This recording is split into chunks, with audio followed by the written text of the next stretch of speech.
Hi, Granny Dot here. Nice to see you again. I'm going to read you a story about a cat named Mr. Blue.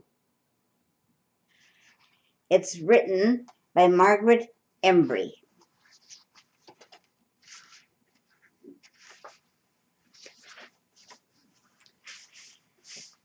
There's a dictionary, believe it or not, of cat talk because Mr. Blue is a special cat. He is a Siamese cat. All cats say meow, but when a Siamese cat says meow, it sounds almost like human words. Mr. Blue can say 8 words. You will hear them when I read this story. Thank you means thank you. Meow means meow. Meow means now. Meow means well. Why means why. Out means out. Wow means wow. Yin means in.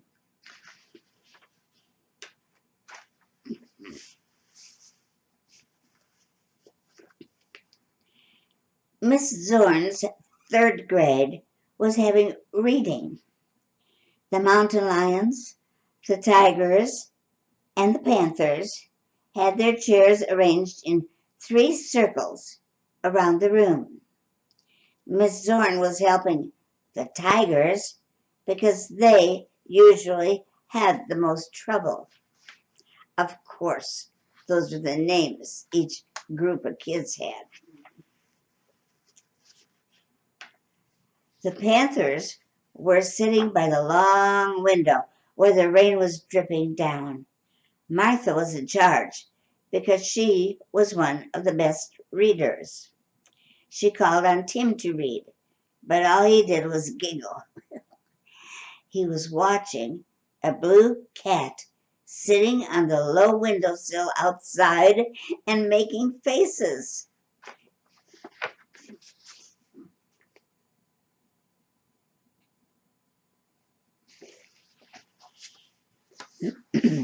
He was a big cross-eyed cat, and he was asking to come in. He was trying to dry himself at the same time.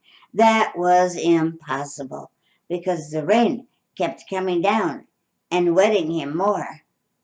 The windowsill was so narrow that he almost fell off.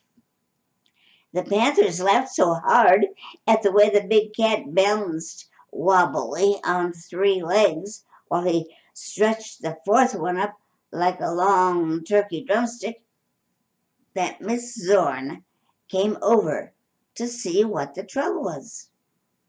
He wants to come in, Tim said. Can't we let him in? Certainly not, Miss Zorn said. The blue cat heard her. He sat up straight and tall, like an old Egyptian stone cat, and looked at the teacher reproachfully with his pale blue cross eyes. Cats don't belong in a schoolroom, Miss Zorn said. Yin, the cat said, quite plainly. He said he wants to come in, Martha said. Didn't you hear him?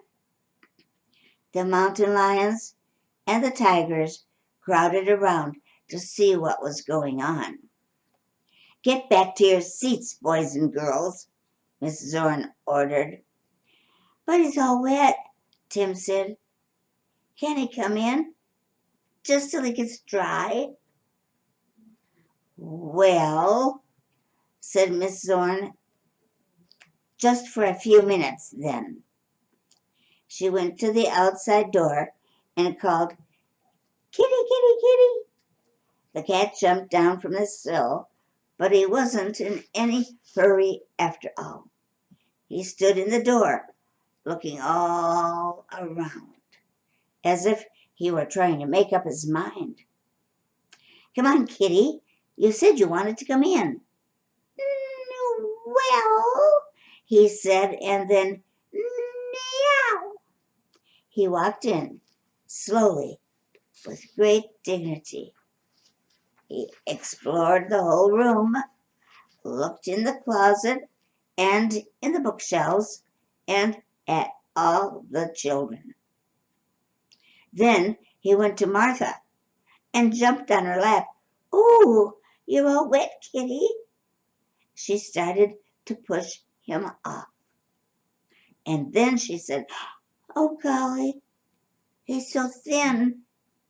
He looks like such a big fat cat, but he's nothing but bones underneath all that fur."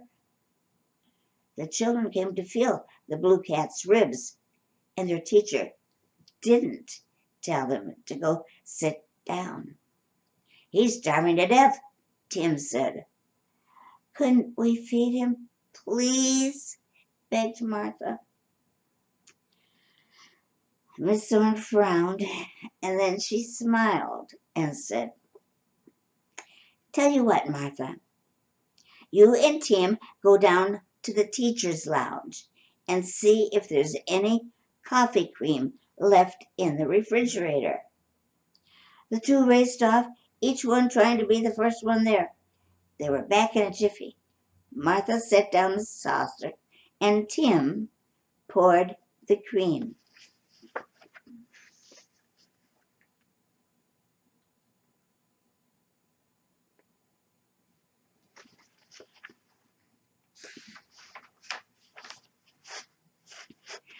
The cat walked over to see what they had. He didn't rush, but looked around at the children before he started to eat. He was hungry, all right, but he didn't gobble or slurp. He drank daintily and licked the saucer until it shone. Then he said, "Thank you," and walked gracefully over to Miss Zorn's desk. Without asking permission, though, he sprang up and settled on a stack of arithmetic papers and began to wash his face. "Scat," the teacher said angrily. "You can't sit there." The cat looked at her with his eyes narrow. "No, why?" he said loudly. "Hey, he can talk," Tim shouted. "Did you hear him? He said why." "I don't care if he said please," Miss Zorn said. "He can't sit on my desk. He's getting my papers all messy." He jumped down when she gave him a little push and walked over to the long bookcase beside the window. He stood on his hind legs to see how comfortable it was up there. "No, no, no," yelled the kids. "You can't sit there." "Why?" the cat asked. "The guppies are there," Martha said. Tim giggled. "You'd want to go fishing in the aquarium." "Meow," the cat said, and leaped right up on the shelf. "Oh, no, you don't," Miss Zorn said, giving him a sharp slap. "Wow!" he cried, jumping down. Then he went over to a corner to sulk. You know what it means to sulk? If I was sulking, I'd probably look like this.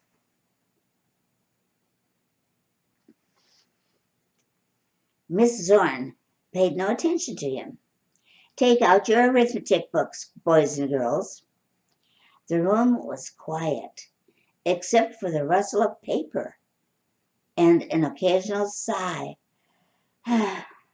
when a third grader couldn't remember how many times 3 goes into 21. Do you know?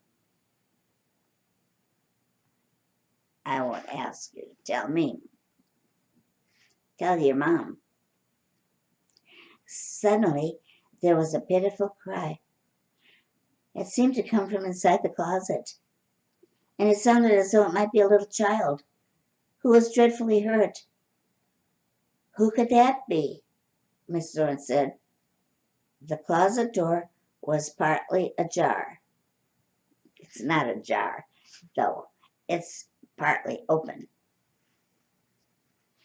The teacher opened it wider and stepped inside.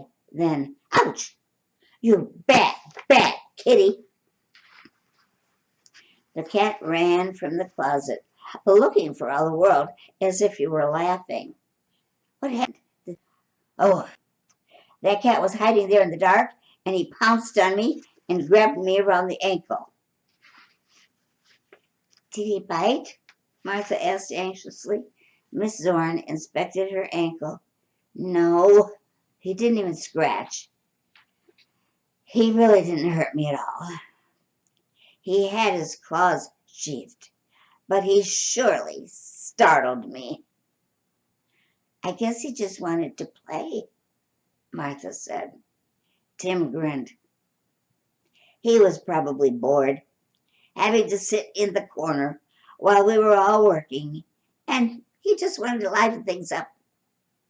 Well, I'll liven him up if he doesn't look out, their teacher said. I'll put him right back out in the rain. Annette was waving her hand. I think we ought to find out who owns him. I could take him around to all the rooms.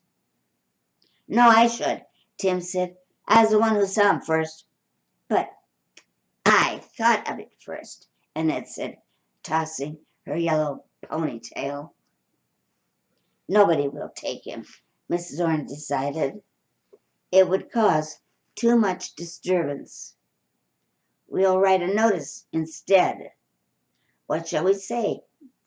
Let me write it, Tim said, reaching for his pencil. Let's see. Found Mr. Blue, a big cat with... Mr. Blue, Annette scoffed. What makes you think his name is Mr. Blue? Well, that's a good name as any. He's blue, isn't he? Yes, but you don't know if that's his name or not, Annette said. Martha said, you'd better say, found, big, gray blue cat with cross eyes, and say he can talk, too. You should add that he can be seen in room 14, Miss Zorn told him. Tim wrote it all down carefully. Then he and Annette took the notice around to all of the other rooms. It was nearly lunchtime before they were finished. Here's the notice that they wrote.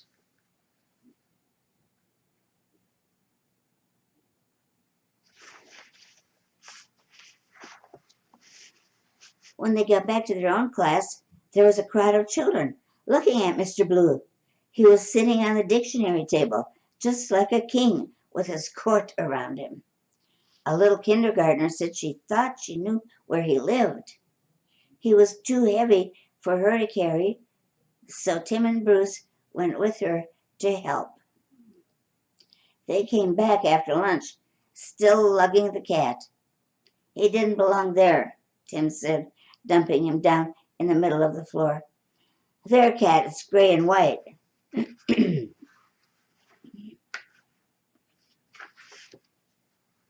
Well, what are we going to do? Miss Zorn said.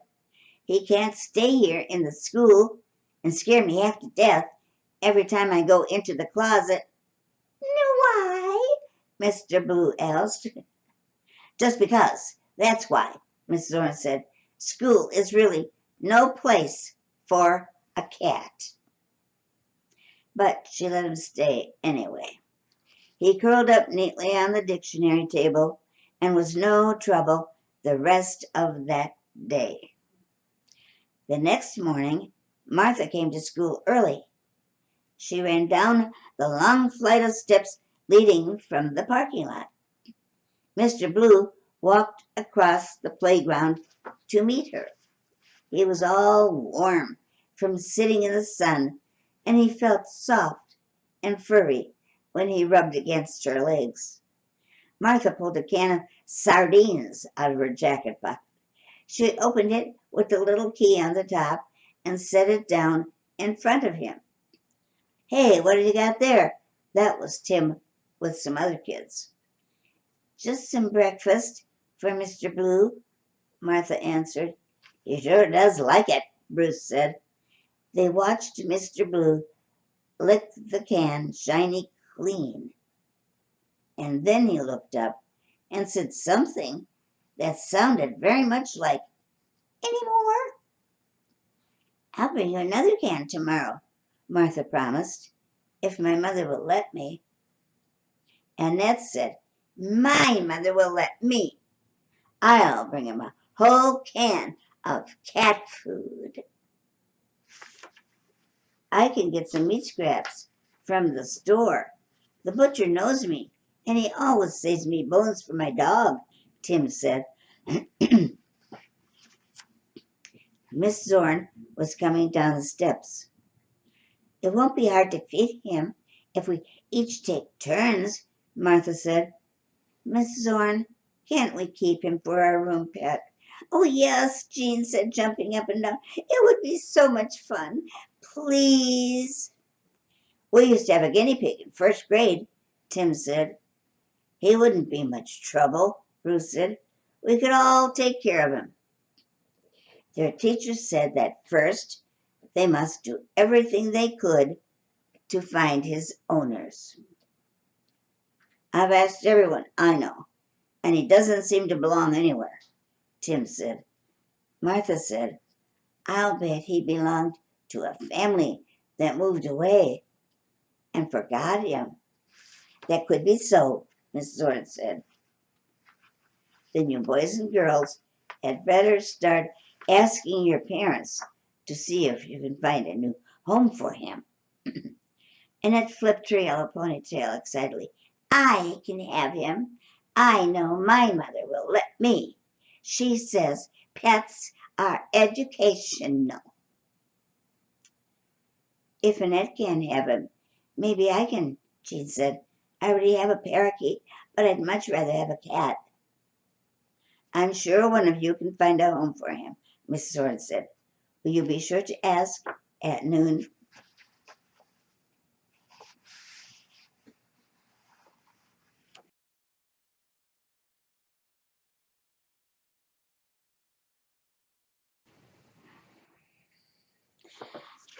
They all asked their parents, but they reported to Miss Zorn that all the answers were no.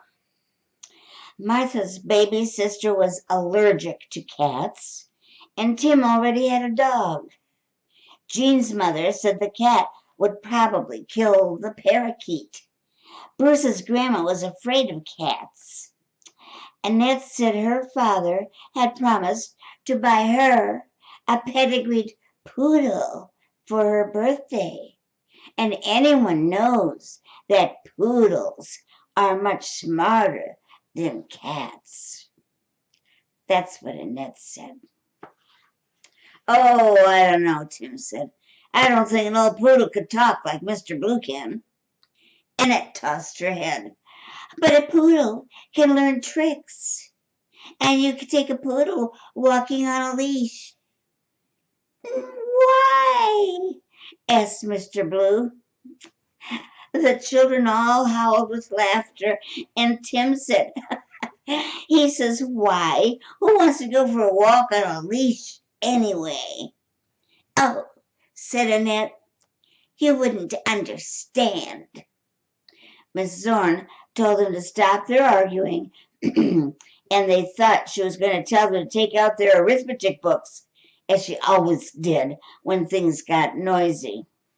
Instead, she said they could start to work on the big social studies mural they were going to make for the hall by the office.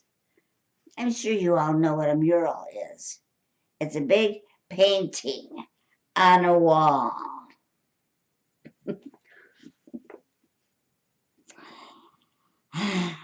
The mural was going to be about food and shelter. They were going to work on the floor because there weren't any tables in the school long enough. They pushed all the chairs and desks to one side of the room, and Miss Zorn unrolled a great long strip of paper that reached almost from one end of the room to the other. It wasn't just ordinary old newsprint like they usually had, but glazed white paper, all smooth and glossy. Mr. Blue sat on the dictionary table out of the way and watched intently. He didn't pretend to go to sleep, and he didn't say a thing while Miss Zorn mixed the paints in some small jars. After she handed out the brushes, Mr. Blue said, "Well," and jumped down from the table and came over for a closer look. He leaned against Tim's arm. "Well," he said again. Then he patted his paw delicately in the bright blue sky that Tim was beginning to paint. "Go away, Mr. Blue," the boy said, giving him a shove. The cat jumped and landed right in the middle of the shaggy banana tree Martha was painting. "Oh, no," she squealed and tried to grab him. Annette and Tim reached for him at the same time. And in the excitement, a jar of black paint was tipped over and ran all across Tim's beautiful sky. "Oh, golly," the children cried. Miss Zorn came hurrying with the sponges and a mop, but it didn't do much good. The mural was ruined. "Well, at least we had just started," Martha said. "We can make another one," Tim said. Miss Zorn's mouth was tight and angry. "I don't know if we can get any more of this kind of paper. The principal will be very cross when he finds out we ruined this lovely piece he gave us." The boys carried the soggy mural out to the trash can. Miss Zorn finished mopping the floor and shooed the cat toward the door with the mop. "Out you go, old cat, and don't you come back." "It wasn't his fault," Martha said. "Annette is the one who tipped over the paint." "I did not," Annette said. "I bumped into Tim. He spilled it." "Well, anyway, Mr. Blue is going out and staying out," Miss Zorn said. "We just can't work when he's walking around getting into things." She went for more paper, but all they had were short pieces. "We'll have to tape them together when we're done. It won't look as nice, but it will be safer, because now we can work on the table." The children started to work again, this time separately. It wasn't nearly as much fun. Mr. Blue sat on the windowsill outside and kept saying, "Yin, yin, yin," until Miss Zorn threw a jar of painting water on him. Then he left and didn't come back.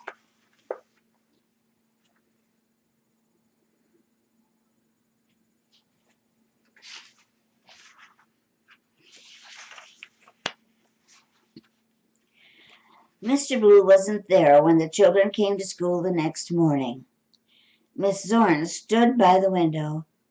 "He must have found his own family," she said. "I hope they were glad to see him." She was probably a little sorry she had thrown the painting water on him. At recess that afternoon, the cat came running down the hill from the road to meet the children. "Mr. Blue's back," Martha yelled. She picked him up and hugged him.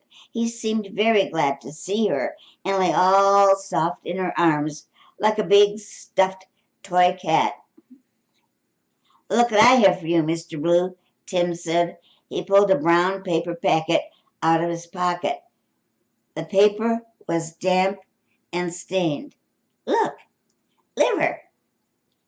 Mr. Blue hopped out of Martha's arms. "Oh, no, Tim, you haven't carried that in your pocket all day," Mrs. Zorn said, shuddering. "Sure, I knew he'd come back."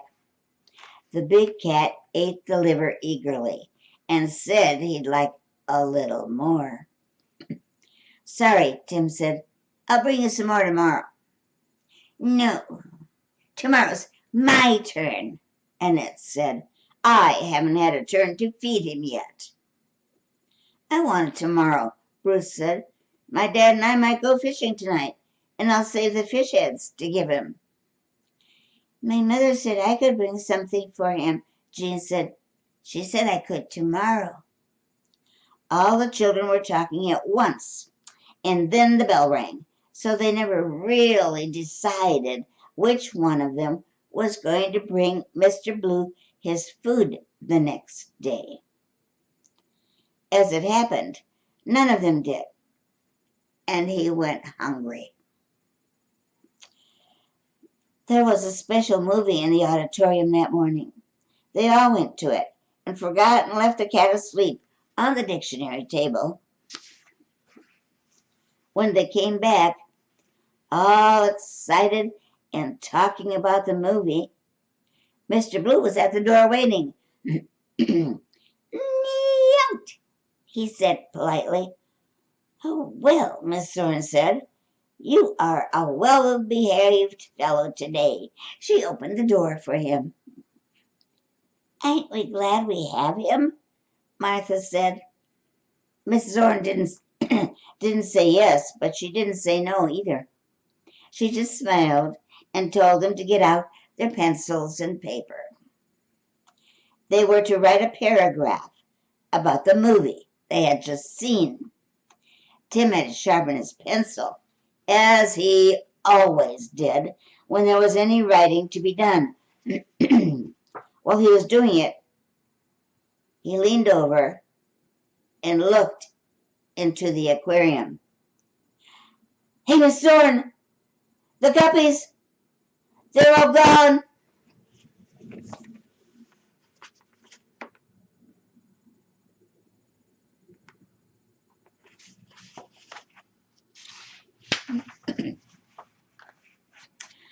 All the kids got out of their seats and came to see. The aquarium was quite empty of fish. "Wait a minute," Martha said. "There's two babies left. See, hiding under the plants." "But where did the rest of them go?" Jean whispered. "I can guess. Can't you?" Miss Zorn said. "Sure," Bruce said. "Mr. Blue ate 'em." "How could he?" Jean gasped, her brown eyes filling with tears. "Easy," Tim said. "He just fished 'em out, just took his paw and scooped 'em out." Most of the children giggled, but Annette said, "Well, what a horrid cat!" "He's not to blame," Martha said, scowling at her. "He didn't have a thing to eat today. What would you do if your stomach was empty and all those little fish were just swimming around asking to be caught?" "That's right," Miss Thorne said. "He decided if you children forgot him, he'd just have to manage for himself." He ate up our poor little daddy guppy with all the lovely red spots on his tail," Jean sniffed, leaning over the aquarium. "How about those others? The three mamas and all the babies?" Annette said. "Mean old cat!" Martha shook her red head angrily. "Stop saying mean old cat. Cats just naturally like fish. If you had brought him a can of cat food, like you promised, he would have left the guppies alone. "But what are we going to do?" Miss Zorn asked. "Sooner or later he'll catch the rest of the guppies." Annette's hand shot up. "Let's take him to the dog pound." "He's not a dog, stupid," Bruce said. "Well, they take stray cats, too. They don't belong anywhere." But Mr. Blue's our cat," Tim said. "He adopted us." "Let's give the aquarium away to Miss Nelson's second grade. They don't have any pets," Martha said. Their teacher looked at them seriously. "Well, what about it?" She knew how much they had enjoyed having the guppies, feeding them, and watching the babies being born and growing up. Nobody said anything for a while, and then Bruce said, "If we can't keep both, let's give the guppies away. Mr. Blue's more fun. He can talk." They voted on it. Every hand went up except Annette's. "Bruce and I'll carry it in," Tim said. "Come on." "Wait a minute," their teacher said. "First, Annette had better go and ask Miss Nelson if they have room for an aquarium." The pout on Annette's face faded magically. She was gone only a minute, and came back to report that the second graders were delighted. Miss Zorn ladled some of the water out of the aquarium so it wouldn't slop over, and Tim and Bruce each took an end very carefully. While they were gone, Martha said, "Why don't we make a schedule on the blackboard, like we did for feeding the guppies, so we'll know who is responsible for feeding Mr. Blue?" "A very good idea, Martha," Miss Zorn said. She got out her yardstick and began to rule off lines for names and dates. Each boy and girl would have a turn for one day to see that Mr. Blue was fed and let outside. Everything went very smoothly until Miss Pettit came Friday afternoon.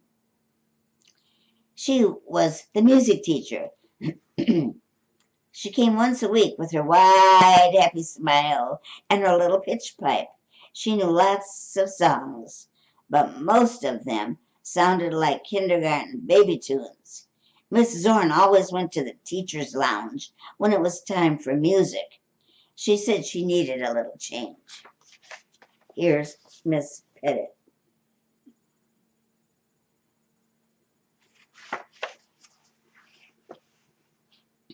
Mr. Blue went in the closet when Miss Pettit came.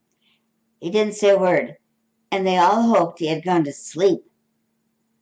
When they started to sing the skipping song that Miss Pettit liked so much, she cried, "No, no, that's not the way it goes at all." She made them be quiet while she sang, and her voice was high and shrill. Mr. Blue started to sing too. He started with a moan and ended with a loud wail of pain. Miss Pettit's eyes got round and started looking. "My stars! What is that?" The children just sat, hoping Mr. Blue would shush. Even Annette, whose hand was usually waving, was very quiet. Mr. Blue gave another wail. Miss Pettit pulled the closet door open wider, but she couldn't see a thing. "Who is in there?" Then she stepped inside.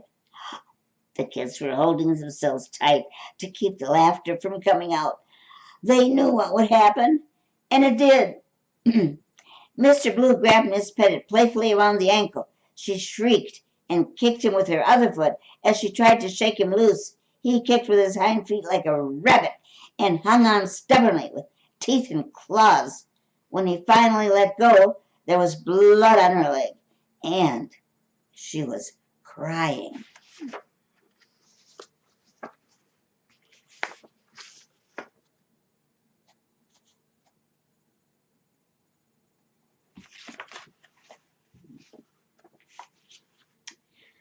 Miss Zorn and the principal came running. They took Miss Pettit off to the nurse's office for first aid. Then Miss Zorn put Mr. Blue outside. His tail was lashing, and his ears were laid flat back. She told the children to put away their music books and get out their arithmetics. After a while, Miss Zorn said she needed to go down to see how poor Miss Petty was doing. She left Martha in charge of the room. Usually, when she went out and left them alone for more than a few minutes, some of the boys would begin to throw paper wads, or some of the girls would run up to write on the blackboard. But today, they all sat as quiet and waiting as rows of 10-pins. When Miss Zorn came back, her face was very worried. They had to take poor Miss Pettit home. She has a bite and scratches on her ankle, and she's quite upset. They phoned the man from the pound to come and get Mr. Blue. "Oh, no," the children moaned. Excuse me. "It wasn't his fault," Martha cried. "Really, it wasn't. He was just playing, just like he always does." "If she hadn't kicked him," Tim began. "I know it wasn't all his fault," Miss Zorn said, "but the school nurse thinks there may be a chance of rabies. He'll have to be held in quarantine." Annette waved her hand frantically. "He doesn't have rabies. I know he doesn't. Just dogs can have rabies, and they run around in circles and blow soap bubbles." "Cats can carry rabies too," Miss Zorn told them. "Sometimes even field mice or bats have rabies if they've been bitten by some other animal that already has it." But, Martha said, "Mr. Blue doesn't have rabies." "Nothing's bitten him," Martha said. "We don't know for sure, Martha, so it's better that he goes to the pound where they can watch him. Rabies is a very serious disease." "What will they do with him there?" Jean asked fearfully. "They'll keep him quiet for a week or so, and then, if he doesn't show any symptoms, maybe they'll let him go. But if nobody comes to claim him, they'll put him to sleep," Annette said. Miss Zorn said, "Then we'd all better try to find a home for him, hadn't we? Now, let's get back to work. Tim, did you get the answer for that first arithmetic problem?" "Oh, it was one of those story problems, and it was long and hard." While Tim was explaining how much 4 pieces of bubble gum at 2 for a penny plus 6 suckers at 3 for a nickel plus 2 candy bars at 10 cents each would cost, someone knocked on the hall door. It was a man in white coveralls. He said he was from the pound and had come to get the cat that was causing trouble. "Oh, dear," Miss Zorn said. "He's not here. We just put him outside." "You mean you turned him loose?" the man asked, astonished. "He might bite someone else." "He won't unless someone kicks him again," Tim said. Here's the man from the pound.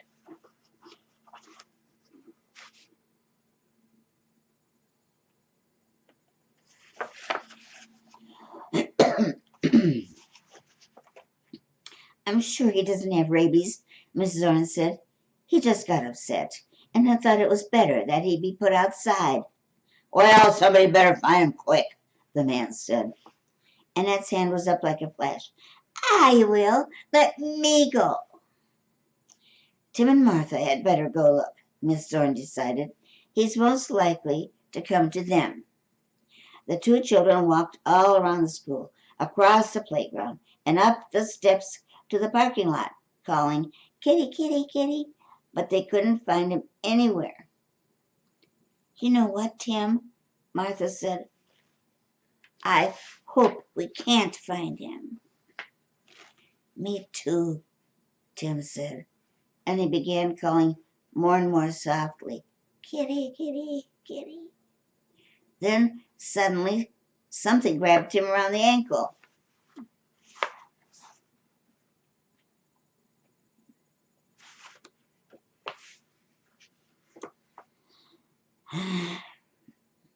He reached down and picked up Mr. Blue. He shook him a little.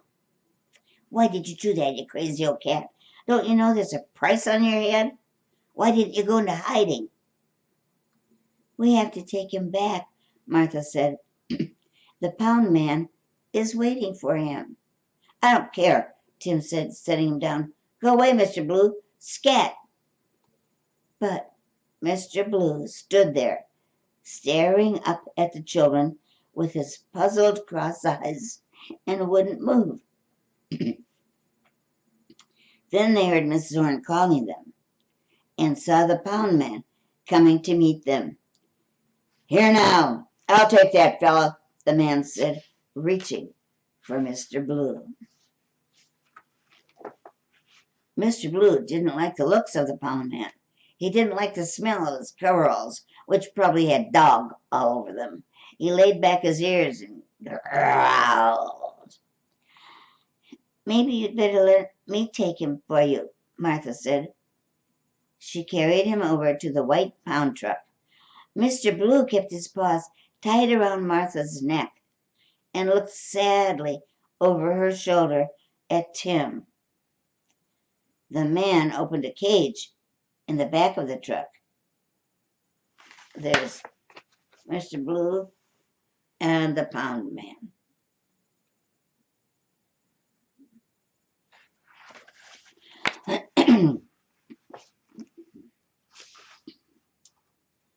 The man put a padlock on the cage after Mr. Blue was in. Be good to him, Martha said. He's really a very gentle cat, if you're good to him. Sure, said the man. Don't worry. They watched him drive off, and they both waved to Mr. Blue, who was looking out the back of the truck unhappily. A week sure is a long, long time, Tim said. But Friday finally came, and the children were out on the playground for afternoon recess. Tim was playing kickball with the other boys, and Martha was swinging when she saw Mr. Blue come daintily down the long flight of stairs from the parking lot. She jumped off the swing while it was still moving and ran to swoop him up in her arms. Mr. Blue's back, she cried to the other kids. They must have turned him loose. I'll bet he chewed his way out, Bruce said. Annette said, well, he's still supposed to be in quarantine. They probably don't know he's gone. Oh, they do too, Tim said. Today's Friday, and it's been a week. The man said he only had to stay a week or so. Annette flipped her ponytail. They wouldn't just turn him loose, silly. I'm going to tell Miss Zorn and have her call the pound. I'll bet he ran away.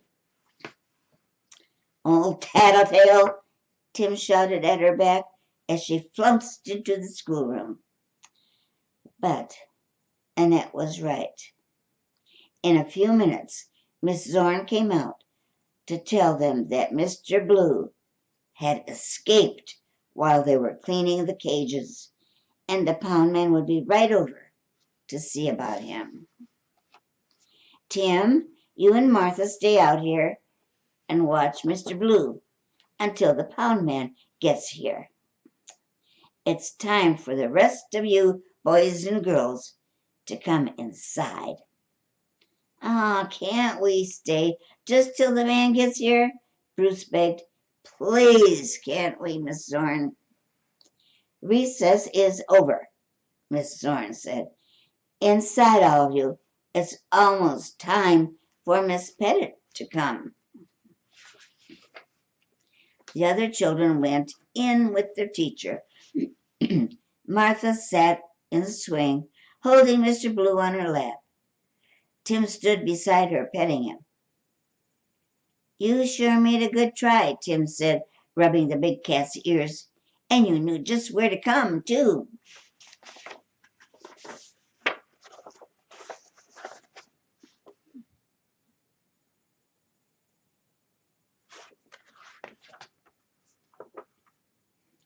He's a smart cat, Martha said.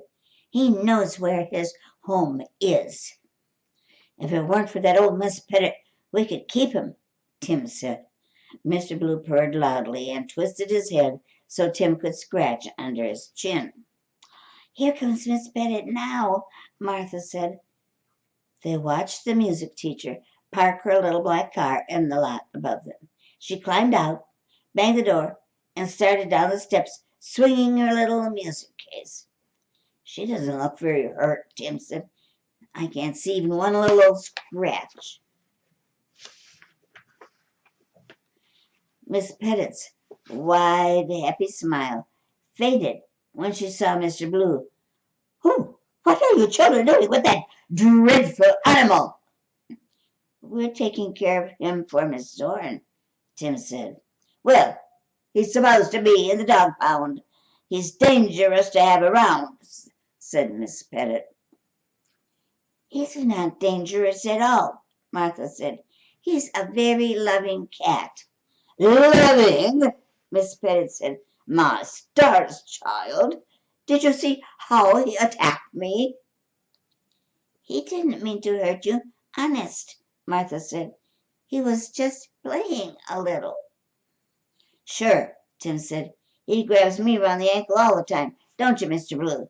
But he hates to be kicked back. Just then, another car was being parked in the lot above them. It was the white pound truck. Oh, golly, Martha said. Here he comes now. Here who comes, Miss Pettit said. The pound man, Tim said. He's come to get Mr. Blue. If you weren't so scared of him, maybe we could keep him. Miss Pettit started to say something, but the pound man came hurrying down the steps. He had on heavy gloves, and he reached out for the cat. I should have guessed he'd be here, he said. Mr. Blue laid back his ears and gave a snarl. Ow!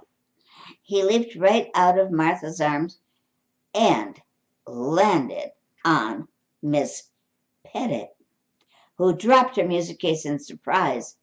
He put his paws around her neck. Well, Miss Pettit said, looking a little pleased. She started to put her arms around him, but he gave a wild cry and jumped again right over her shoulder. They all looked up then and saw the white pound truck rolling right toward them.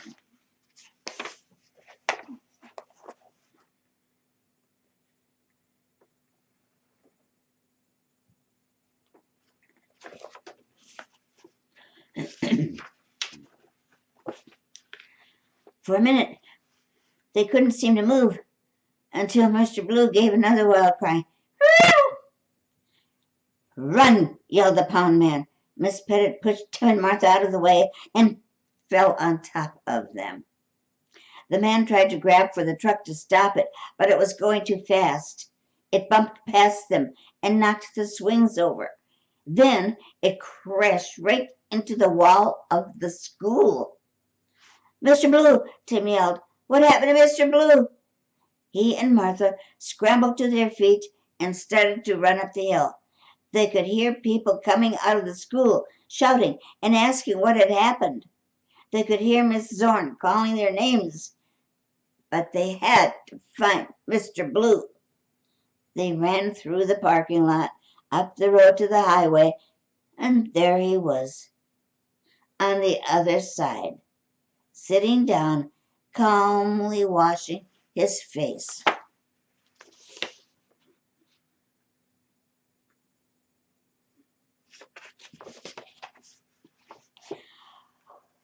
Well, gasped Martha, her freckles standing out like red buttons. At least he wasn't hurt. Ah, he's too smart to get hurt, Tim said. Come on, fella. Let's just leave him here, Martha said. Maybe he'll run away and won't have to go back to that old pound. He won't run away, Tim said.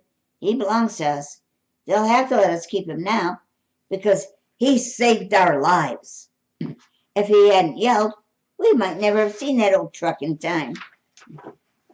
Well, that's exactly what the principal said when he heard the old story. He said Mr. Blue was a very remarkable cat and had certainly earned his place as a member of Miss Zorn's third grade, if the pound man would turn him loose. The pound man looked at his watch and said the quarantine was over at exactly 3:30 p.m. Since Mr. Blue had shown no signs of rabies and he had a good home promised him, he could be set free.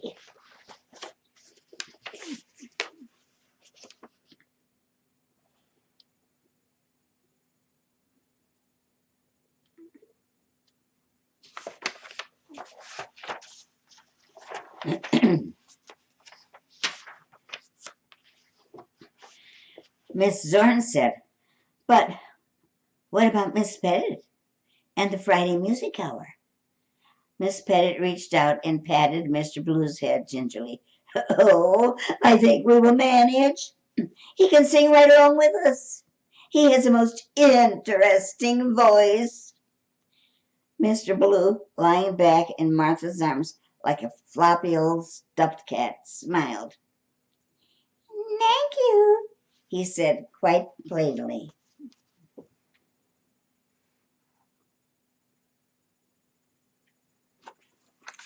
The end. I hope you liked that story. See you next time around.